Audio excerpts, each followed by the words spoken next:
There are some names that fade quietly into the background of history, and then there are those that refuse to let go, whispering from the past with questions we still can't answer. Elizabeth Wharton's name belongs to the latter. More than a century has passed since her life ended under circumstances that defy simple explanation, yet even now, the details remain shrouded in shadows.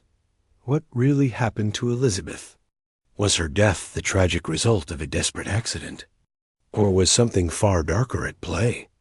And perhaps the most unsettling question of all, why do so many of the people who might have known the truth seem to have left behind only contradictions? Tonight, we step into a story that begins in a seemingly ordinary setting. A young woman going about her life, caught in the ebb and flow of her time. But beneath the surface, threads were tightening, relationships, social pressures, and perhaps secrets that were never meant to see the light of day. It's a story with no neatly tied ending, no clear villain to point to, only a lingering sense that the truth is still out there. Somewhere, buried beneath the years, in this quiet investigation, we'll follow Elizabeth's footsteps, from the person she was, to the day everything changed, to the long, frustrating search for answers. We'll meet the people who surrounded her, study the evidence that has survived, and consider the theories that have tried and failed to fully explain her fate. But this isn't just about facts and timelines. It's about atmosphere, about walking through dimly lit hallways in your mind, hearing echoes of conversations you'll never quite make out. It's about placing yourself in the moment, in the uncertainty, and asking, if you had been there, would you have seen something others missed? Would you have known who to trust? The Elizabeth Wharton case remains one of those unsolved mysteries that seem almost designed to haunt. It's a story with just enough evidence to hint at an answer, and just enough uncertainty to keep that answer forever out of reach. So, settle in. We're about to retrace the final chapters of a life that ended too soon, in a way no one has ever fully understood. This is the chilling and mysterious case of Elizabeth Wharton, a story that still echoes through time. Before Elizabeth Wharton became the subject of whispered speculation and faded newspaper clippings, she was simply Elizabeth. To understand her story, and perhaps to understand what might have happened to her, we have to first step back and see her not as a name in a case file, but as a living, breathing person. Someone with routines, relationships, and the small details that make up a life. Elizabeth was born in the late 19th century, a time when the pace of life moved slower, but societal expectations often felt heavier. She grew up in a modest yet respectable household, surrounded by the quiet hum of daily rituals, morning tea, evening fireside chats, the soft creak of wooden floors that had seen decades of family footsteps. Those who knew her described her as reserved, but not cold, thoughtful, with a habit of listening intently before she spoke. Her appearance, by contemporary accounts, was unassuming yet memorable. Dark eyes that seemed to take in more than they revealed, hair that she wore simply, and a manner of dress that was neither ostentatious nor careless. She had a presence that made people feel at ease, and yet there was something about her, a certain self-containment, that suggested she kept parts of herself tucked away. Elizabeth's days followed a rhythm familiar to many women of her era. She helped with household duties, exchanged letters with friends and family, and was known to take long walks through town, often pausing to greet neighbors or linger in shop windows. But beneath that routine was a spark of quiet independence. She was educated, more so than some might have expected, and had a fondness for reading, often with a preference for novels that carried a thread of mystery. Her social circle was modest but steady. There were family gatherings, friendly teas, and occasional evenings of music or recitation. Among those closest to her, there were whispered acknowledgments of her sharp mind and occasional wit. She could be warm, even playful, in the right company, but only once she felt she truly knew you, there were 2. Those subtle tensions that can exist in any life. By the time of her final months, Elizabeth was navigating the quiet complexities of relationships, both familial and perhaps romantic. Records and recollections suggest there may have been a man in her life, though accounts vary wildly on who he was and what role, if any, he played in her fate. What we do know is that Elizabeth was not reckless. She carried herself with a kind of measured caution, the kind born from living in a world where a woman's reputation could be fragile, and where every decision seemed to matter more than it should.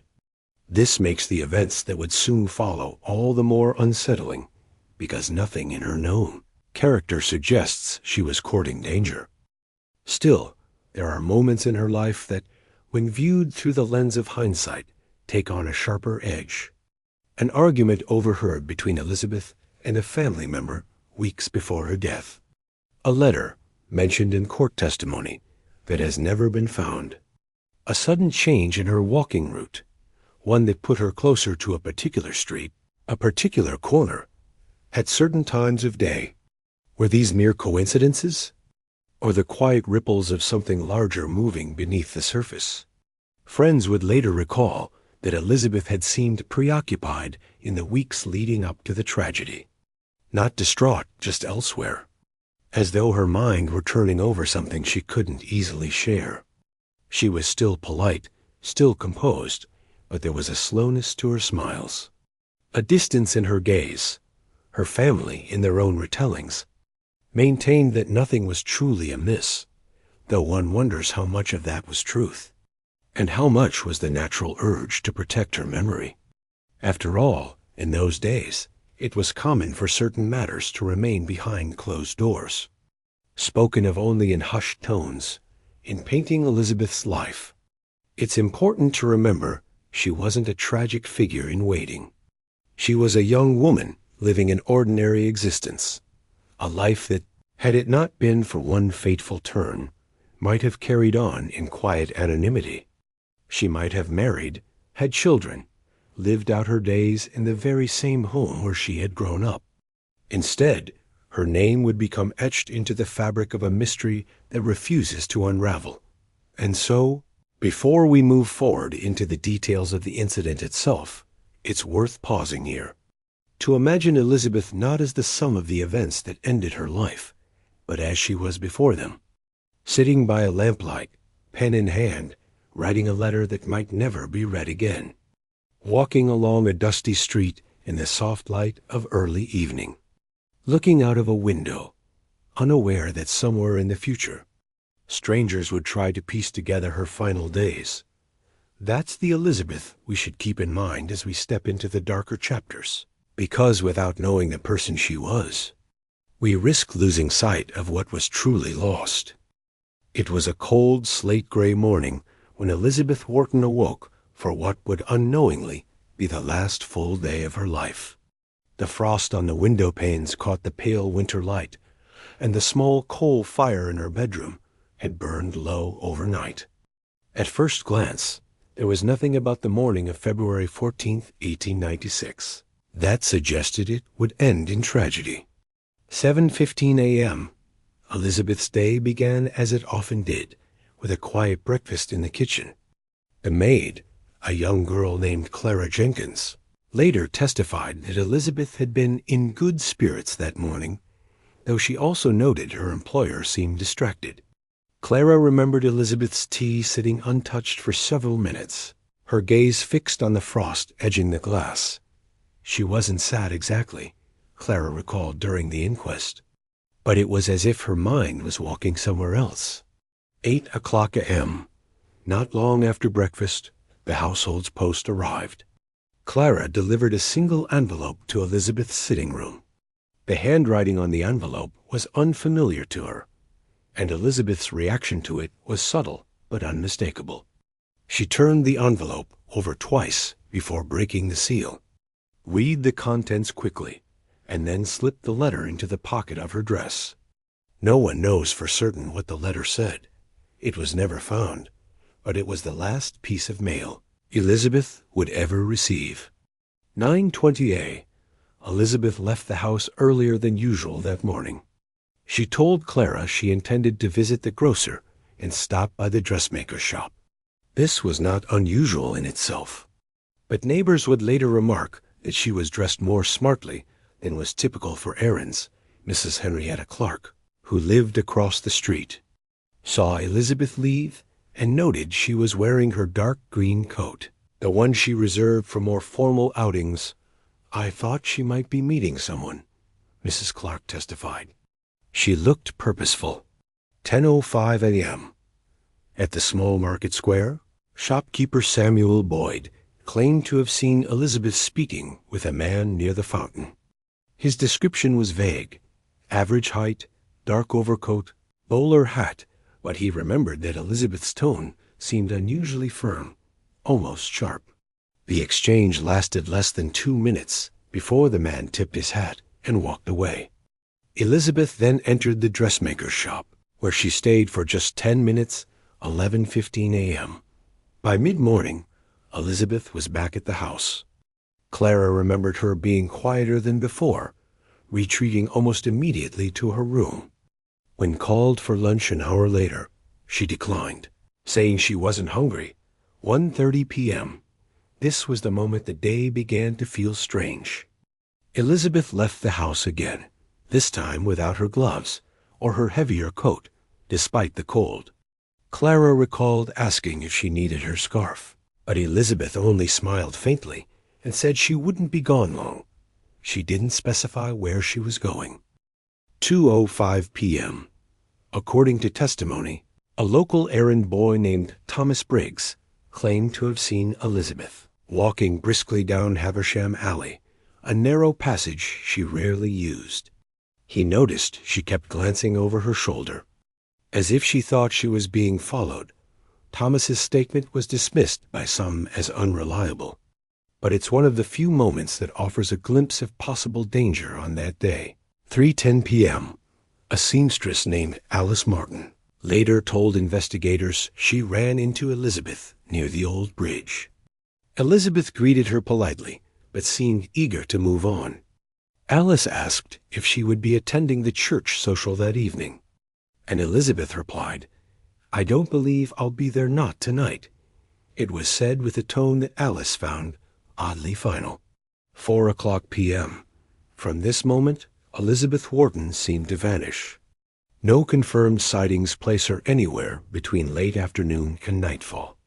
Investigators would later comb through witness statements, but each lead unraveled into uncertainty. Some claimed to have seen her boarding a carriage. Others insisted they saw her near the outskirts of town.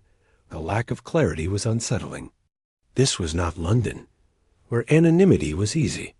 This was a town where faces were known. Routines were noticed. 5:45 p.m. Clara Jenkins expected Elizabeth to return before dark, as she often did in winter. But when she stepped outside to bring in the evening post, she noticed something unusual: the faint sound of hurried footsteps echoing down the cobblestones, stopping abruptly. She would later wonder if that sound had belonged to Elizabeth. 7:00 p.m., when the lamps were lit and Elizabeth had still not returned. Clara began to worry. She alerted Elizabeth's brother, who lived nearby. He initially dismissed the concern, suggesting she had stayed with friends. But by 9 p.m., with no word and no sign of her, he walked to the local constable's office to report her missing. In the investigation that followed, certain details from that day became sources of quiet speculation. The missing letter, found neither in the house nor among her belongings. The man in the square, never identified. Despite inquiries in nearby towns, the coat and gloves, why leave them behind in the February cold unless she expected to return within minutes? The change in walking routes. She had passed through Haversham Alley, an area she typically avoided. All of it painted a picture that was both frustratingly incomplete and deeply unsettling. In the weeks that followed, newspapers would print Elizabeth's name alongside grainy sketches of her face, and the town would become a place of hushed conversations and wary glances. But on that single day, Before the case became a headline, she was simply a woman moving through her final hours, perhaps aware, or perhaps not, that something was closing in. When word of Elizabeth Wharton's disappearance reached the local police, the initial response was measured, almost cautious. At first, the assumption seemed to be that she had simply gone somewhere on her own, perhaps to clear her head or visit someone without telling her family. People leave, after all. But those who truly knew Elizabeth insisted that this theory was not just unlikely, it was impossible. She was dependable to a fault, the kind of woman who would call ahead if she were running 10 minutes late. The silence was already speaking volumes. The first officers arrived at the Wharton residence within hours of the family's report. Their notes from that day, some of which would later be released to the public, describe a home that looked, at a glance, perfectly ordinary. The kettle on the stove was still warm. A half-finished letter sat on the writing desk in the parlor, and a shawl was draped over the arm of her favorite chair, as though she had only stepped away for a moment. It was this incompleteness of things that unsettled many. Nothing suggested she had been preparing for a trip, yet nothing screamed crime scene either. We can imagine those early moments. Officers moving quietly through the rooms, glancing at framed photographs, taking in the scent of lavender polish from freshly cleaned floors, and wondering, where could she have gone? And why? Neighbors were interviewed first. One reported seeing Elizabeth in her garden early that morning, tending to her flowers in her wide-brimmed hat. Another claimed she had been walking toward the post office around mid-morning. The times didn't quite align, and some swore they'd seen her again in the afternoon, though none of them could agree on the exact hour. Conflicting witness statements are the bane of any investigation, and in Elizabeth's case, they would only multiply in the days to come.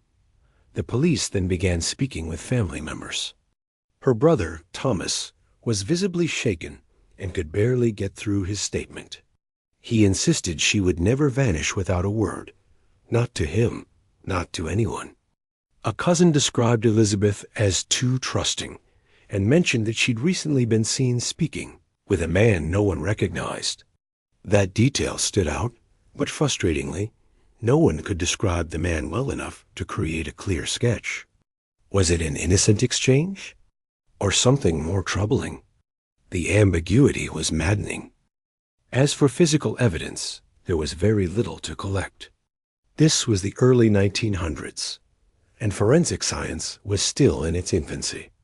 There were no DNA swabs or security cameras to fall back on. Investigators looked for footprints, stray fibers, or any signs of forced entry. They found none. The only odd detail was a single glove, Elizabeth's, lying on the ground just inside the back garden gate. It was as though it had been dropped mid-step. Some believed this could have been a sign of a sudden struggle. Others thought it might have been nothing more than an accident. In the absence of clear evidence, the investigation relied heavily on interviews. Friends described Elizabeth's recent moods. Some said she seemed perfectly herself. Others hinted at a quiet restlessness, as though something had been weighing on her mind. A shopkeeper remembered her buying more stationery than usual the week before she vanished, while a church acquaintance thought she'd been distracted during Sunday service. All of these observations painted conflicting portraits. Was Elizabeth content, or was she on the verge of making some private decision? The press soon caught wind of the case, and within days, Elizabeth's name was in the headlines. Newspapers described her disappearance as strange and deeply perplexing, and several stories leaned heavily on the more sensational elements: the mysterious man sighted with her, the solitary glove, the conflicting sightings. This public attention brought in more leads, but also more noise. People began reporting that they had seen her miles away, sometimes even in other towns. Most of these claims proved baseless, but each one had to be checked, consuming valuable time and resources. One particularly strange lead came from a fisherman in a nearby village who swore he'd seen a woman matching Elizabeth's description boarding a small boat late at night. But when police followed up, a boatman insisted he had ferried no such passenger, and no evidence was found on the shoreline. Was it a case of mistaken identity? Or had the witness seen something he was later persuaded to deny? As weeks passed, frustration began to mount, both within the police department and among the public. Rumors spread quickly. Some believed Elizabeth had been the victim of a random act of violence. Others whispered that she had run off with someone in secret, though this theory didn't hold up under scrutiny. Elizabeth had left behind not just her belongings, but her entire life, her family, her friends, her home. Those who knew her best rejected the idea that she would walk away willingly. The police, for their part, began compiling a short list of possible suspects. None were officially charged, but several people in Elizabeth's circle found themselves under uncomfortable scrutiny. A local tradesman who had recently done repairs at her home was questioned at length. So was an acquaintance with whom she had reportedly argued weeks before her disappearance. These interviews, however, yielded little more than denials and vague recollections. One curious aspect of the investigation was the sheer number of bizarre leads that seemed to pop up at every turn. An anonymous letter arrived at the police station claiming to know where Elizabeth's body could be found, in a disused well outside of town. Officers searched the site thoroughly and found nothing. Another tip suggested she had been taken to a nearby city against her will, but this too led nowhere. Each false lead deepened the sense of mystery and drained resources from the search. Behind the scenes, there were whispers about possible missteps by the authorities. Some locals believed the initial hours after Elizabeth's disappearance had not been used effectively. That crucial evidence might have been overlooked while police still thought she might return on her own.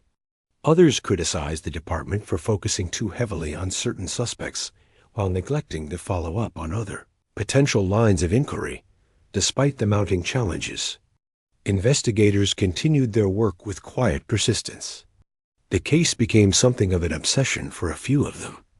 In interviews given years later, one retired officer admitted that Elizabeth's disappearance was the one that never left me. He recalled rereading his own notes over and over, looking for some small detail he might have missed. Yet, as days turned into weeks and weeks into months, the trail began to cool. Without new evidence, the investigation stalled. Elizabeth's absence became an ache in the community, a wound that refused to close. And while the police files would eventually be stacked neatly on a shelf and labeled as unsolved, the questions they contained were anything but tidy. Who was the mysterious man seen with her? Why was her glove left behind? And how could someone so loved, so deeply rooted in her life, simply vanish into nothing? These are the questions that still echo, even now, unanswered and perhaps unanswerable. When people in a small community lose someone in such a violent and mysterious way, there's an almost instinctive need to assign blame quickly. It offers a sense of control, the idea that if you can identify the danger, you can avoid it. And for many, in the wake of Elizabeth Wharton's death, the so-called obvious answer presented itself almost immediately.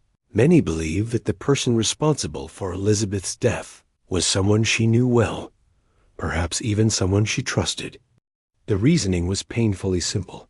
There had been no signs of forced entry, no frantic struggle that spilled out into the streets. Whoever ended her life had likely been invited in, or at the very least, felt confident enough to approach her without arousing suspicion. For investigators, this narrowed the possibilities considerably. The finger of suspicion first turned to a man named Robert Hayes. Robert wasn't a stranger to Elizabeth. In fact, he had been a quiet, constant presence in her life for nearly a year. He was a carpenter who had done some repair work on her home, fixing a loose banister on her staircase and replacing a cracked window pane in her kitchen. According to neighbors, Robert had always seemed polite, but perhaps a little too interested in Elizabeth's personal life. Some said they'd noticed him lingering longer than necessary after jobs were finished, finding reasons to return to her property. Others insisted the two had been seen sharing friendly conversations in the market square, though no one could say for certain if it ever went beyond that. From a police perspective, Robert's name came up for a few key reasons. First, he had the means. As a tradesman, Robert had tools that could be used as weapons. Second, he had opportunity. He knew her schedule, and his work had given him legitimate reasons to be in and around her home. Finally, there was motive, although that part was less clear. Some speculated that Robert might have developed feelings for Elizabeth, and if those feelings weren't returned, perhaps they curdled into resentment. Others wondered if it might have been a financial dispute. Perhaps payment for a job had been delayed, sparking a confrontation. Robert's alibi wasn't airtight. On the day Elizabeth vanished, he claimed to have been working in a neighboring village until early evening, but no one could confirm exactly when he returned home. His employer confirmed he had been on the job site in the morning, but after lunch, Robert had reportedly taken his own vehicle to run an errand. From that point onward, his movements were murky. Still, when investigators questioned him, Robert was calm. He denied any involvement and expressed shock at Elizabeth's death. He even offered to let police search his workshop and home, a gesture that, at least in the public's eyes, seemed either prove his innocence or show his confidence that nothing incriminating would be found. The search yielded nothing. No trace of blood, no belongings of Elizabeth's, no evidence that tied him to the scene. But despite the lack of hard proof, the theory persisted. For those who believed in Robert's guilt, the lack of evidence wasn't exoneration. It was simply a sign of his carefulness. Perhaps he had disposed of incriminating items before the police could find them. Perhaps he had thought ahead in ways investigators couldn't quite piece together. Yet there was something that didn't quite add up. If Robert had been infatuated with Elizabeth or driven by anger, wouldn't someone have noticed signs of tension between them? Friends and neighbors recalled no public arguments, no visible hostility. In fact, Elizabeth herself had spoken warmly of Robert's work, even recommending him to a friend just weeks before her disappearance. This didn't fit the profile of a strained relationship building toward violence. There was also the question of risk. Robert lived in the same small community. If he had harmed Elizabeth, he would have known that suspicion would naturally fall on him. To take such a gamble, especially in a place where everyone knew everyone, seemed almost reckless. Unless he believed he could outwit both the police and the town's watchful eyes. The police eventually released Robert from their immediate focus, citing insufficient evidence. But in the court of public opinion, that didn't matter. Whispers followed him for years, his name spoken in hushed tones at the back of the market, his presence drawing wary glances. In the narrative that took root in the minds of many locals, Robert Hayes was the man who had gotten away with murder. And yet, if Robert wasn't responsible, the obvious answer wasn't so obvious after all. It meant that the person who had harmed Elizabeth might still have been out there, quietly blending in, never once appearing on the police's radar. That unsettling possibility would linger, casting doubt not only on Robert's supposed guilt, but on the safety of the entire town.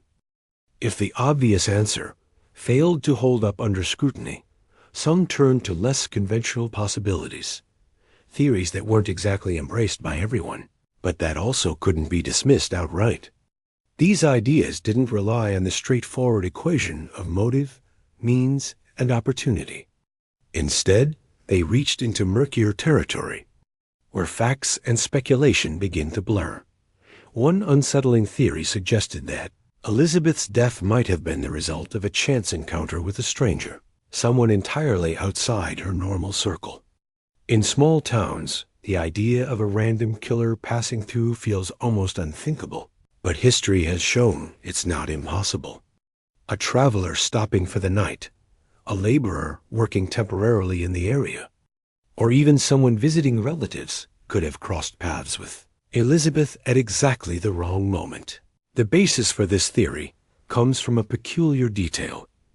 In the days before Elizabeth's disappearance, several residents reported seeing an unfamiliar man in the vicinity. He was described as being in his late 30s, wearing a dark overcoat and a hat pulled low. Some thought he might have been a salesman or a railway worker. Others said they'd seen him walking near the path behind Elizabeth's home, seemingly without any clear destination. None of these sightings were tied to any confirmed crime, but the timing was hard to ignore. If this mysterious figure did approach Elizabeth, it's possible the encounter was opportunistic. She was known to be kind, often offering water to delivery boys or stopping to help lost travelers find their way. Could she have offered assistance to someone in need, only for that trust to be betrayed in the worst possible way? But then there's the other side to consider. Random crimes of this nature are, statistically speaking, rare in such a close-knit environment. A stranger would have had to act quickly, escape without drawing attention, and leave behind no useful clues, all in an area where newcomers were easily noticed. If that's what happened, then this wasn't just a crime of opportunity. It was something more deliberate. Another theory takes the unsettling even further. The idea that Elizabeth's death might have been part of something larger, a chain of unsolved cases. Around the same time, in neighboring towns, there were reports of two other women who vanished under unusual circumstances. One was later found deceased near a railway embankment. The other was never located. Though the details differed, there were enough parallels: the victims' ages, the lack of forced entry, and the suddenness of their disappearances, to make people wonder if there was a connection. The police never confirmed a link, perhaps wary of sparking panic. But in the quiet spaces between official statements, people talked. Could it be possible that Elizabeth had fallen victim to the same unidentified individual? And if so, had that person simply moved on, leaving a trail of unanswered questions behind? The unsettling nature of this theory lies not only in its scope, but in its implications. If true, it would mean that Elizabeth's killer was never truly part of the town, and therefore never truly within its grasp. Justice, in that case, would be an impossible pursuit. There's also a more intimate, but equally disturbing, variation on the theory, one that suggests the person responsible might have been someone on the very edges of Elizabeth's life, someone she barely knew or had only interacted with once or twice. Perhaps a delivery driver, a visiting tradesman, or even a distant acquaintance from years before. In these scenarios, the danger lies in the unpredictability. There's no long-standing grudge to trace, no clear warning signs. Just a moment when paths crossed and something irreversible happened. What makes these theories unsettling isn't just their unpredictability. It's the fact that they leave so much space for the unknown.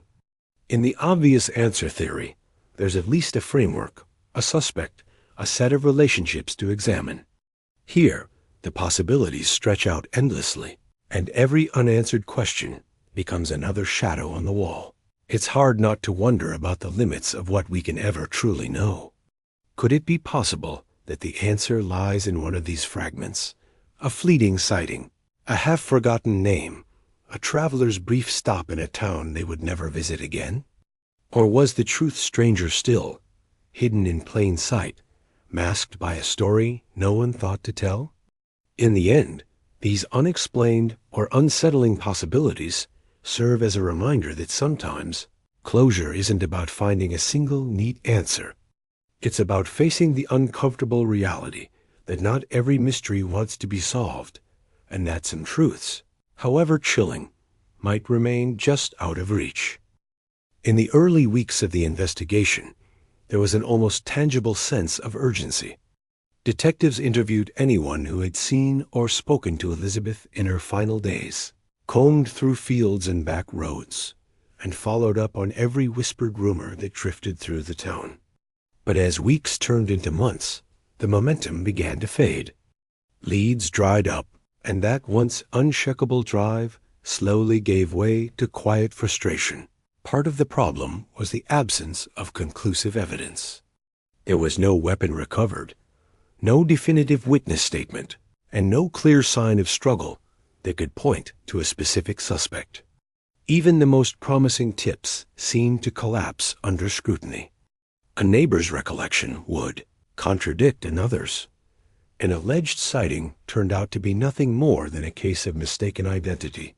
The more the investigation stretched on, the more it began to feel like chasing smoke. The lack of physical evidence was particularly damning.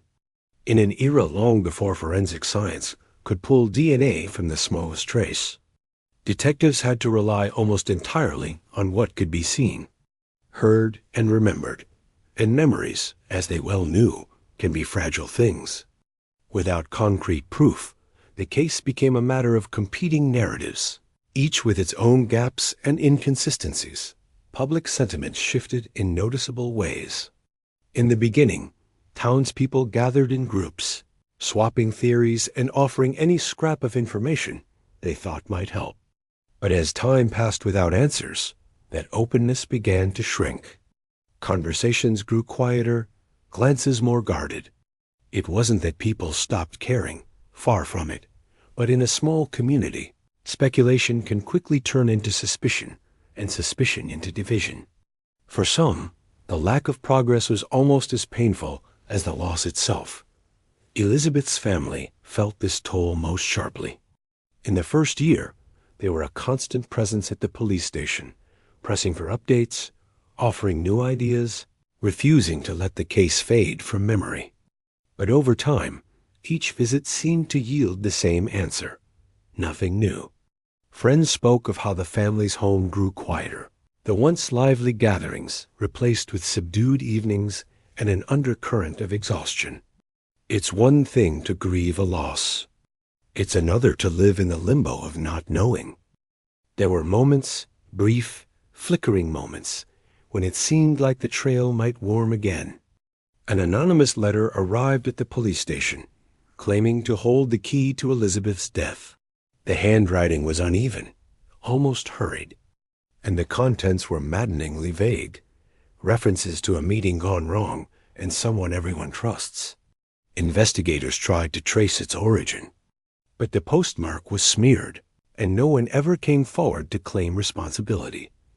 Then there were the late-night calls to the Wharton family's home. Sometimes there was nothing but silence on the other end. Other times, the faint sound of breathing before the line went dead. Whether these were cruel pranks or something more sinister was never determined, but they left an unsettling mark on those who received them. Years turned into decades.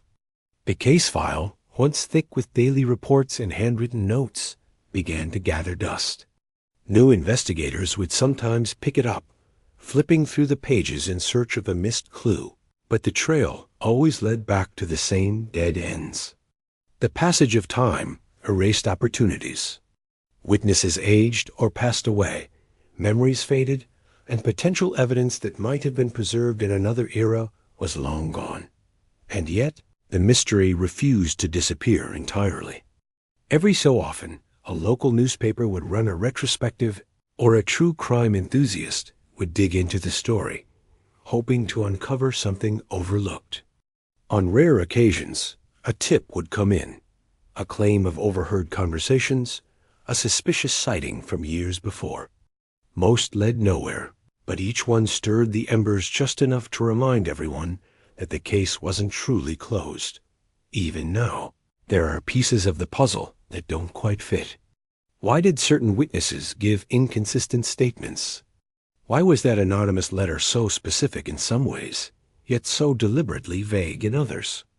And perhaps the most haunting question of all, was the person responsible ever confronted, or have they walked freely through the world, carrying their secret in silence? The coldness of the trail is what makes the story linger. It leaves space for possibility, for hope, for dread, for endless speculation. In Elizabeth's case, it's not just the absence of answers that chills, but the feeling that those answers might still be out there, hidden just beyond reach, waiting for the right eyes to see them. Thank you for joining me in revisiting the haunting mystery of Elizabeth Wharton, a story that still lingers in the quiet corners of history. Cases like this remind us that even when the trail goes cold, the questions never truly fade. Have you heard of this case before? Or perhaps you've come across a detail we didn't touch on tonight. I'd love to hear your thoughts in the comments below. If you find yourself drawn to quiet, haunting investigations and the forgotten stories that history tries to leave behind, consider subscribing. Together, we can continue to uncover these mysteries, one case at a time. Until next time, stay safe and keep your curiosity alive.